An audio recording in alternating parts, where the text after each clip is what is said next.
त्यामुळं आरक्षणच्या ह्याच्यामध्ये अनुसूचित जाती भांडणात लावायचा प्रकार असं आहे की आरक्षण ही प्रक्रिया समाजाला जो दलित पीडित शोषित समाज आहे त्याला मुख्य प्रवाहामध्ये घेऊन येण्यासाठी केली होती. त्या दृष्टिकोनात पाहिजे. भारतीय जनता दुर्दैवानं आरक्षणाचा कायम विरोधक होता. संघाच्या विचारामध्ये आरक्षणाचा विरोध कायम राहिलेला आहे आणि त्यामुळे लोकांना विभाजित करण्याच्या जातीच्या नावानं त्याच्यासाठी याचा उपयोग होता कामा नये आणि त्याचबरोबर अशी प्रक्रिया करून काही लोकांना त्याच्यापासून वंचित ठेवण्याचं देखील भूमिका भारतीय जनता पक्षाची आहे.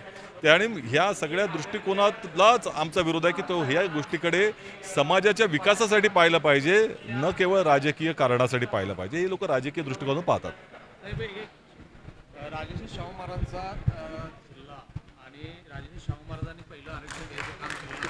या कोल्हापूर जिल्ह्यात इतर नॉन एसी आरक्षणाच्या व्यक्तीने एससी आरक्षणाच्या जातीचे खोटे काढलेत आणि त्यावर आज जिल्हा परिषदचे सदस्य आणि महानगरपालिकेच्या नगरसेविका म्हणून निवडून आलेले आहेत. त्या संदर्भात अनुसूचित जाती जमातीच्या कृती समितीनं आणि समाजानं मोठा कोल्हापुरात एक मोठा प्रयत्न केलेला होता आणि त्या संदर्भात अजूनही त्यावर प्रशासनाला हाताला कोणते कृती पाठबळ केले तर त्याबद्दल भूमिका काय? निश्चितपणे या प्रकाराची चौकशी झाली पाहिजे. याचं कारण असं की ह्या माध्यमातून अशा तऱ्हेची फसवणूक करून जर कोण त्या ठिकाणी निवडून येणार असेल तर ही समाजाचीच नव्हे, या राज्याचीच फसवणूक आहे, देशाची फसवणूक आहे.